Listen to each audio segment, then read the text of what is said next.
Good morning students. Unit aldehydes, ketones and carboxylic acids हम discuss कर रहे थे। In today's lecture we will discuss carboxylic acids. Now students, जो organic compounds हैं जिनमें COOH group होता है, फंक्शनल ग्रुप होता है, उन्हें हम कार्बोक्सिलिक एसिड्स कहते हैं। ये जो COOH ग्रुप है ये किससे बना हुआ है? Carbonyl group, C double bond O group और हाइड्रोक्सिल ग्रुप OH ग्रुप, इसलिए हम इसे कार्बोक्सिल ग्रुप कहते हैं। नाउ स्टूडेंट्स, अब हम नॉमेनक्लेचर देखते हैं कार्बोक्सिलिक एसिड्स का। स्ट्रक्चर, कॉमन नेम और IUPAC नेम। तो जैसे SCOOH, तो ये इसका कॉमन नेम क्या है? Formic acid. और IUPAC नेम क्या है इसका? Methanoic acid. एक कार्बन एटम है तो एक कार्बन एटम के लिए वर्ड रूट क्या होता है? मिथ। और यहाँ पे सफिक्स क्या लगेगा कार्बोक्सिलिक एसिड के लिए? ओइक एसिड, तो मिथेनोइक एसिड। इसी तरह CH3COOH, इसे हम एसिटिक एसिड कहते हैं जो विनेगर में प्रेजेंट होता है। इसका IUPAC नेम है इथेनोइक एसिड। नेक्स्ट है CH3CH2COOH, प्रोपेनोइक एसिड इसका कॉमन नेम है और IUPAC name propanoic acid.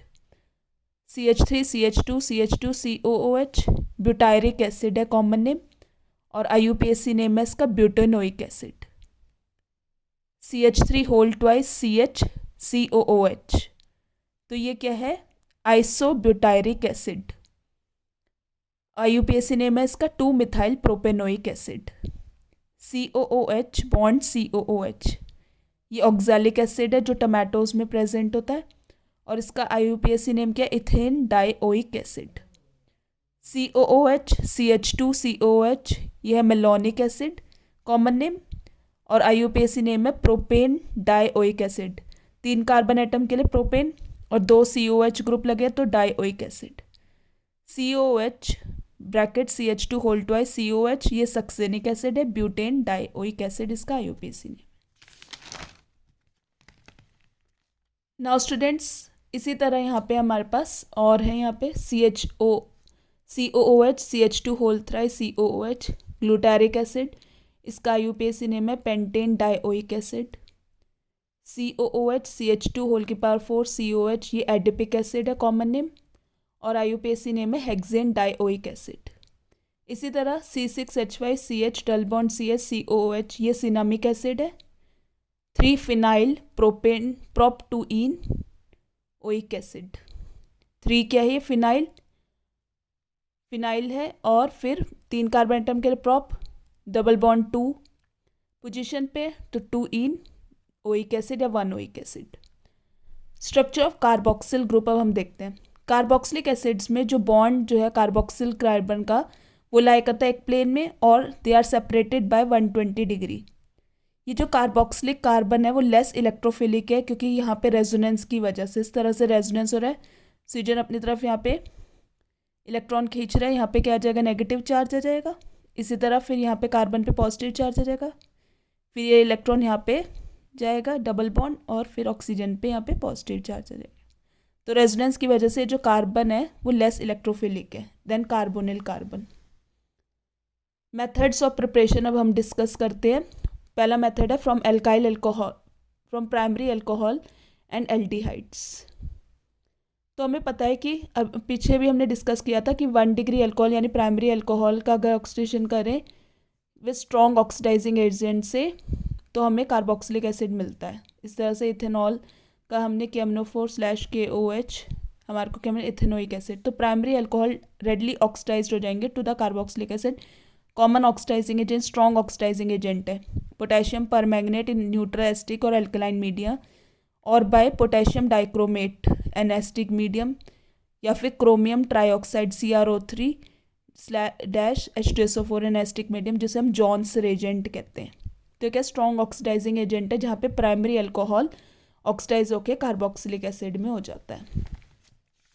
Next method देखते हैं हम यहाँ पे फ्रॉम एल्काइल बेंजीन। हमने यहाँ टॉलिन ली, इसकी हमने KMnO4-KOH के साथ यहाँ पे रिएक्शन करी तो पोटेशियम बेंजोएट, फिर उसके बाद हाइड्रोलाइसिस करने पे हम बेंजोइक एसिड मिल गया। तो यहाँ पे हम देख सकते हैं इस तरह से यहाँ पे चेन भी है, तब भी ऑक्सीडेशन के बाद भी हमें बेंजोइक एसिड मिला irrespective of this side chain. ये जो ऑक्सीडाइज हो जाएगी टू बेंजोइक एसिड। नेक्स्ट है method from nitriles and amides. तो RC�BN इसकी हाइड्रोलाइसिस करने पे RCONH2 अमाइड बनेगा, फिर हाइड्रोलाइसिस करने पे हमें कार्बोक्सिलिक एसिड मिलेगी। इसी तरह यहाँ पे हमारे पास इथेनामाइड है CH3CONH2, हाइड्रोलाइसिस करने पर CH3COOH प्लस अमोनिया। नेक्स्ट अब हम देखते हैं फ्रॉम ग्रिग्नार्ड रेजेंट। तो ग्रिग्नार्ड रेजेंट क्या होता है, RMGX, यानी हमने यहाँ पे एग्जांपल लिया थाइल मैग्नीशियम ब्रोमाइड। इसकी हमने रिएक्शन कराई कार्बन डाइऑक्साइड यानी ड्राई आइस के साथ रिएक्शन कराई in the presence of dry ether. तो ये क्या करेगा, हमें पता है कि यहाँ पे अपनी तरफ इलेक्ट्रॉन खींचेगा, यहाँ पे पार्शियल नेगेटिव चार्ज आएगा, यहाँ पार्शियल पॉजिटिव चार्ज आएगा। और यहाँ पे क्या है, ये कैसा, यहाँ पे MgBr स्लाइड पॉजिटिव और ये स्लाइड नेगेटिव। नेगेटिव वाला पोर्शन यहाँ पे जाएगा और पॉजिटिव वाला यहाँ आएगा। तो एडिशन प्रोडक्ट इस तरह से बन जाएगा CH3 CH2 C double bond O MgBr, ये एडिशन प्रोडक्ट है। अब इसकी हाइड्रोलाइसिस कराएंगे तो ये वाला बॉन्ड हमारा टूट जाएगा MgOH Br और निकल जाएगा CH3 CH2 COH, हमें मिल जाएगा प्रोपेनोइक एसिड। नेक्स्ट स्टेप आए हाइड्रोलाइसिस ऑफ एस्टर्स।